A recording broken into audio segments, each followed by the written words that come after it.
are these people? Brings us to our next story, which is, what does that justice look like?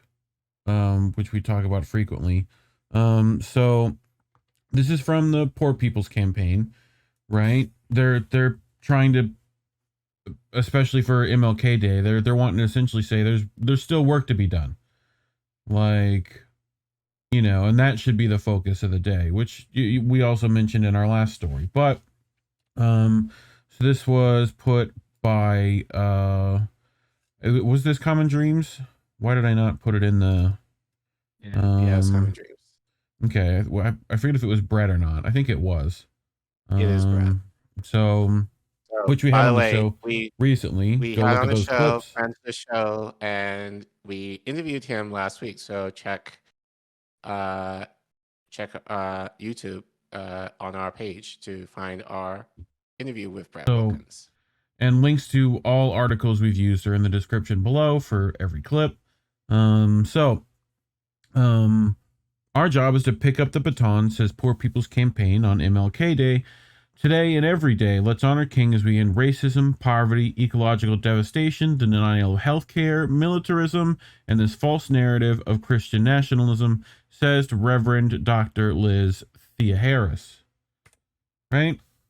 So, to mark Martin Luther King Day, on Monday, leaders of a modern iteration of the slain civil rights champion's final campaign called on U.S. politicians from both sides of the aisle, many of whose policies and actions are like those King condemned as the evil triplets of racism, materialism, and militarism, to step up and meet the needs of the country's poor and low-income people.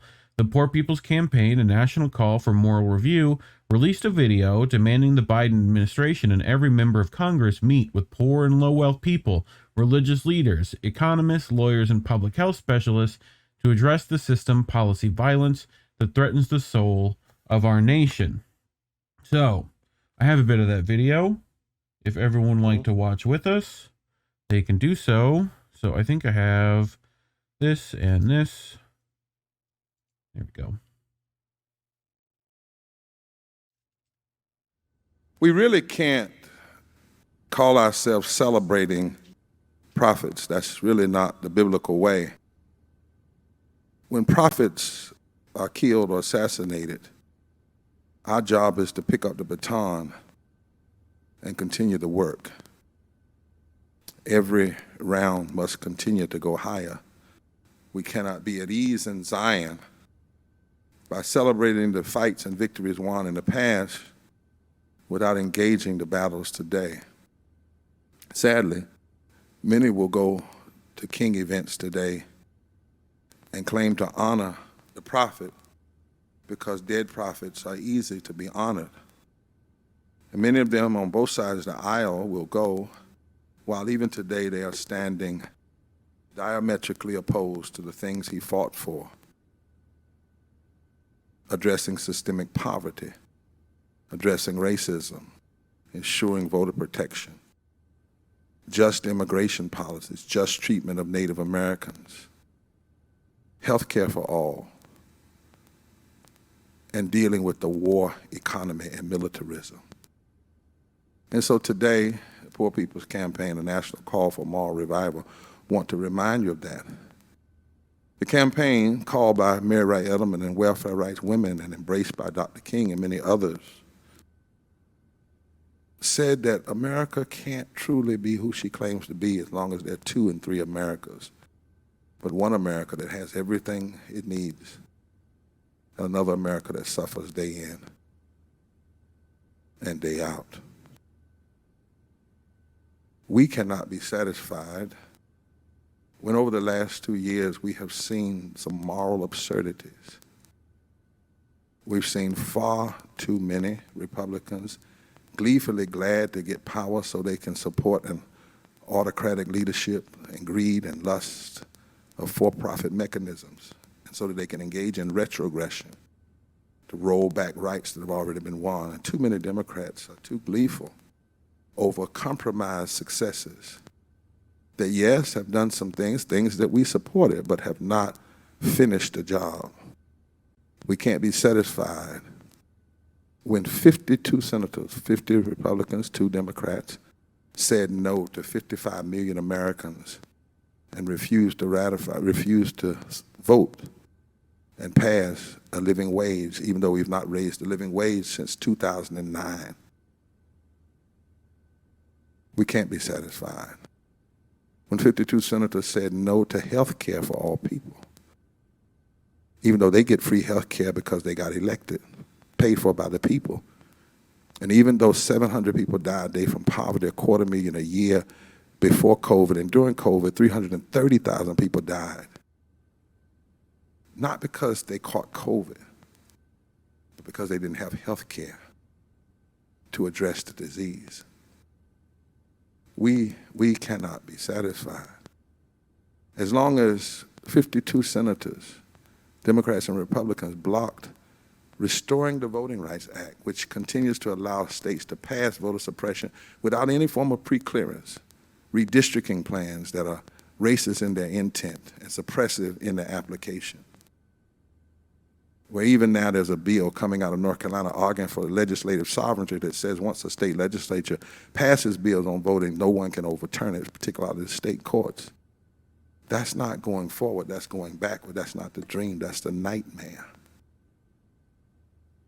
We cannot be satisfied when 52 senators, Democrat and Republican, voted against the passage of the John Lewis for the People Act. And at least one of those senators, a Democrat, told John Lewis before he passed it, he supported the bill. But in the wake of his death, chose to follow the way of the U.S. Chamber of Commerce and others, rather than protect the right to vote. The democracy is just not under threat because of what happened on January 6th. January 6th happens in many ways because we too often continue to compromise with lies, which only empowers extremism. Just a few days ago, some economists were suggesting that the way to deal with the inflation was to have more unemployment. In other words, make the people who already suffer more rather than making the wealthy pay their fair share. As long as that reality and this kind of regressivism exists, then our movement must grow. It must intensify. It must be emboldened. We must be committed to legislation, litigation, mobilization, and if necessary, nonviolent action. But what we cannot and will not do is be silent or unseen anymore. What do you think? I mean, Like, could he be more spot on? Like, right. That's who Warnock should have had, honestly. yes. Yes. Which is funny, like, you know, and those of you who don't know, Reverend Barber is actually heading the organization that Dr. King started. Like, he brought it back.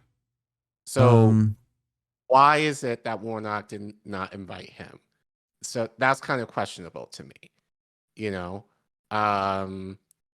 But yeah, it's just when he talked about, like,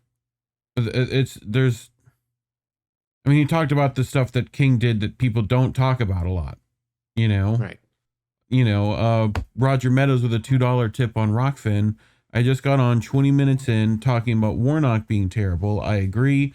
I am so pissed that my schools taught me the 1963 MLK, not the 1968 MLK. Collin, are you allowed to teach the 1968 MLK to your kids without getting a call from the superintendent? I'll say this. Listen, look, because I teach little kids, it's okay. I feel like for me, I have the grace to... They don't necessarily need to know the full details of Dr. King in the way that we know him at that age. Yeah. But I will say, like, last year, funny enough, like when I was talking about Dr. King, I didn't say it, but I had very astute kids that were able to put two and two together. Like, and I don't remember like the full details of the conversation that we had, but a couple of them asked me, well, Mr. RC, why did the government kill Dr. King? Yeah. Like, I didn't teach that. I did not explicitly say that. They figure that out on their own, Mm. you know? And I basically explained to them, like there are people in government, that did not like Dr. King because he was teaching a message of equality that um, that many people did not like at that time and still don't. So, so I think for me, it's a matter of teaching that message, even though it's about the equality type of thing. But the idea that people did not like that, I think, is okay, at least for the kids that I have. How young they are. But my hope is that as they get older, they get to know the fullness of the Dr. King post. I Had a Dream speech where he does attack capitalism, where he Yeah. does, talk about the injustices, especially regarding Black people, that he was really trying to promote more of that liberation, for us. So, Yeah. um, so to And answer that just question, can I? just for the kids, Oz in the chat with a $2 super sticker. Appreciate you, fam. Thank you. But so I will say this. I can only lead in a certain way, but I hope to kind of talk about it in a way that want to have students learn more about him. Mm. And then they can be able to go deeper on their own if they choose to. So, but but I think that needs to be changed as far as what we do share about Dr. King, because, as I said, he wasn't a passive preacher who talked No. about being, like he Well, talked about revolution. William Barber continues, when prophets are killed or assassinated, our job is to pick the baton and continue the work, right? Sadly, many will go to King's events today and claim to honor the prophet. Elected officials on both sides of the aisle will go, while even today they are standing diametrically opposed to the things he fought for, addressing systemic poverty, addressing racism, ensuring voter protection, just immigration policy, just treatment of indigenous people, healthcare for all, and dealing with the war economy and militarism. Anthony Malecki in the chat with a $10 super chat. Congrats on 1K subs. Yep. If you haven't Thank you, subbed sir. already, And feel free to add to that number. And thank you, Anthony, for Yeah. being such a huge supporter of us. Yes, sir. Appreciate you. Love you. Appreciate you, fam. So, as they do each year, officials, including Republican lawmakers who voted against an MLK Day holiday, the U.S. government King called the greatest purveyor of violence in the world today, and its agencies like the FBI that tried to destroy King all took to Twitter to sing his praises, which I'm sure you saw all those on Twitter. But here is one of the other members of the Poor People's Campaign giving her words. And we really can't call ourselves. What? I thought I said it chose to start right. That way. And COVID death. More than half is be silent or unseen right anymore. Why? Sometimes I hate slides, like they're kind of the worst. Ooh, Jax Page with a $5 super chat saying congrats for 1K subs. Appreciate you. Can I get this to do what I need it to, please? We really can't. Okay, there. It finally did what I needed it to. Jesus Christ.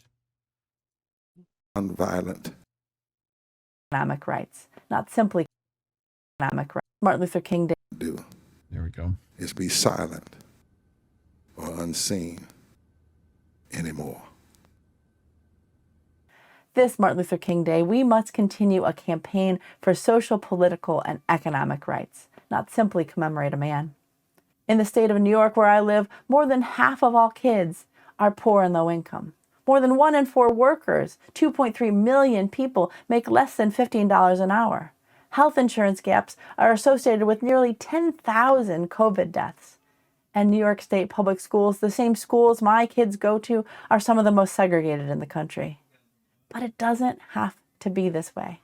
What we learned from Dr. King and the welfare rights leaders and Appalachian families, migrant farm workers, and other poor and impacted people who organized the 1968 Poor People's Campaign is that the very social force capable of challenging abandonment amidst abundance, poverty amidst plenty, is a fusion movement of poor and low-income people, clergy, activists, and advocates who can move forward together and not one step back. Today and every day, let's honor King as we end racism, poverty, ecological devastation, the denial of healthcare, militarism, and this false narrative of Christian nationalism. Let us fight poverty, not the poor. Hi, my name is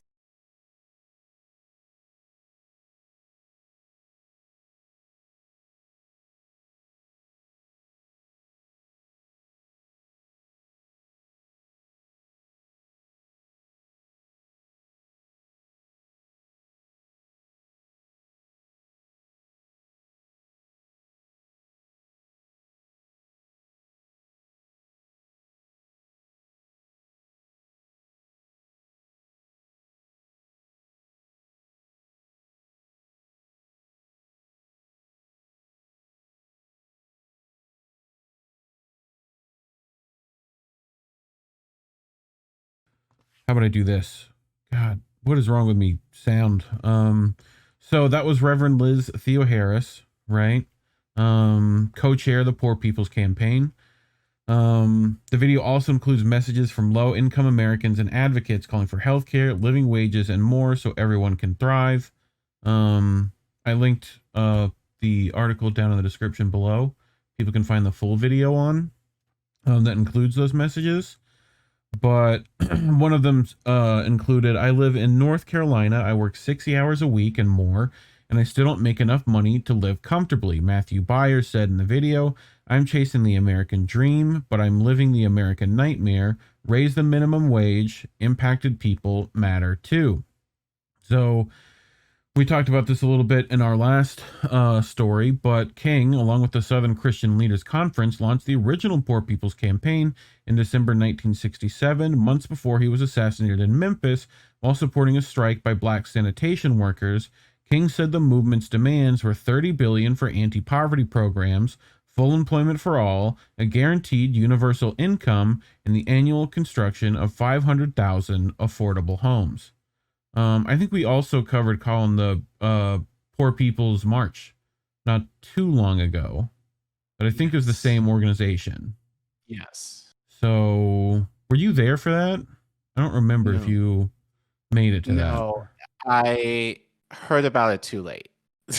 So SCLC President Ralph Abernathy led the campaign after King's murder, and in May 1968, just weeks after King's murder, his widow, Coretta Scott King, led demonstrators in a 2-week protest in Washington, D.C., where participants demanded an economic Bill of Rights. So that was this. Do you remember Resurrection City in 1968?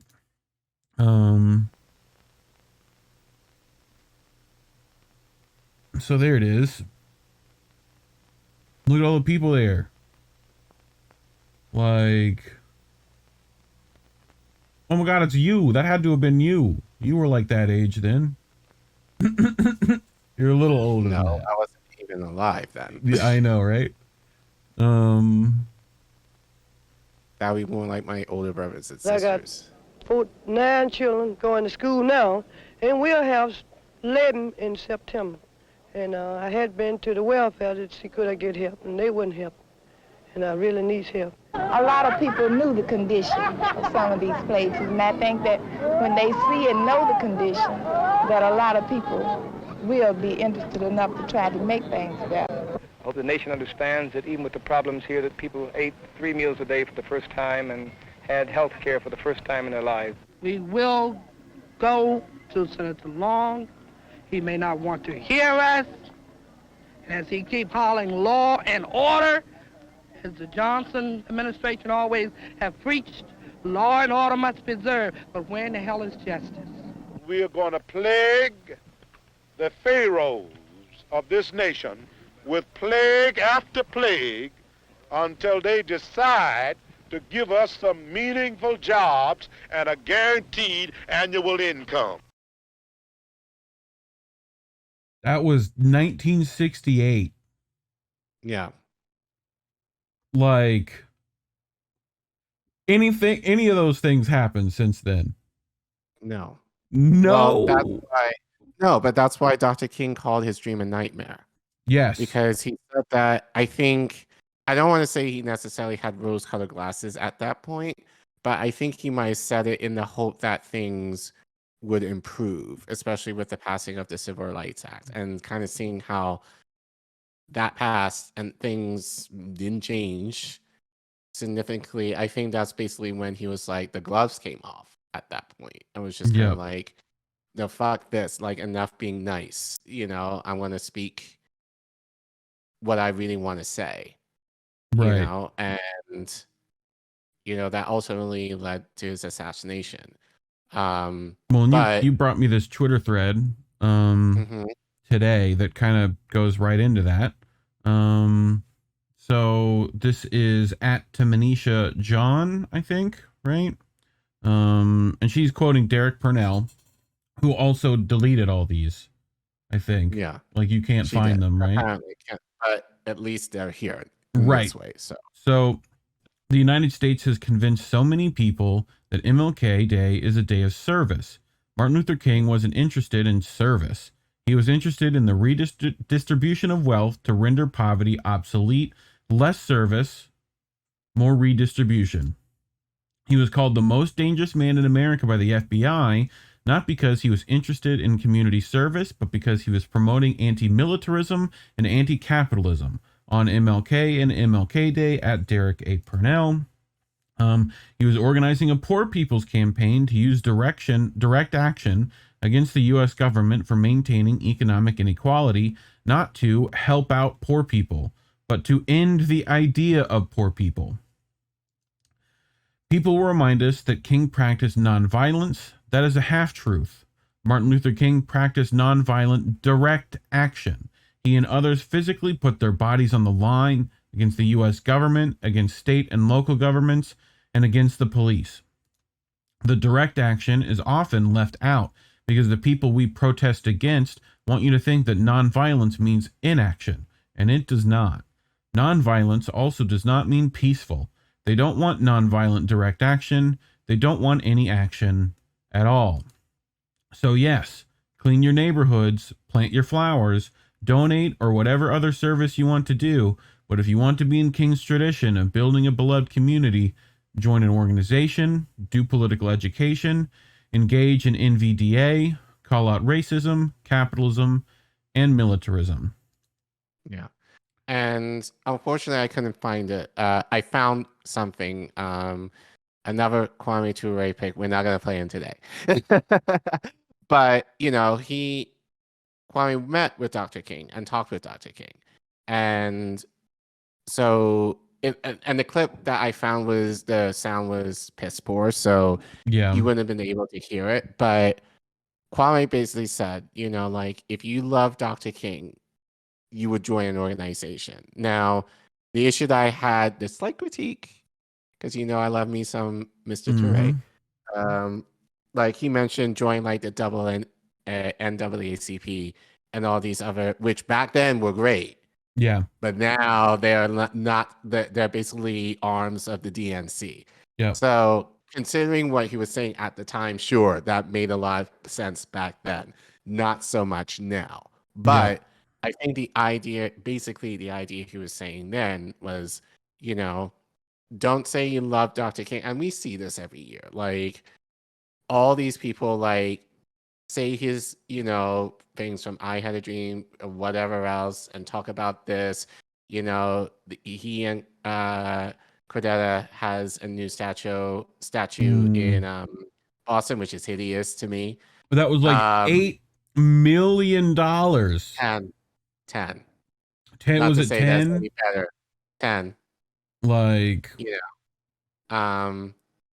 But but the idea is like, if you love somebody, you will want to know everything about them as possible. So the idea that we only know really about 10% of what Dr. King stood for, I think needs to change. And I think we need to educate ourselves better into what he taught and really push that in terms of direct action, as many people, fortunately, online mentioned, as well as call out, the injustices that prevent Black people, in our case, to have the liberation that we so desperately want. Yeah. Hey, Lainey Peterson in the chat from Hardlands Media. He does what? Civically Minded? What day is that? Is that Wednesday? Tuesday? I can't remember when that is. I'm sure someone will tell me in the chat. People should go check out so her stuff over service there. is great. Yeah, so service is great. Community service is Thursdays. good. Yes. But charity can only go so far. So it's the idea of destroying the systems that cause people to want to do community service to begin with is what we need to talk about.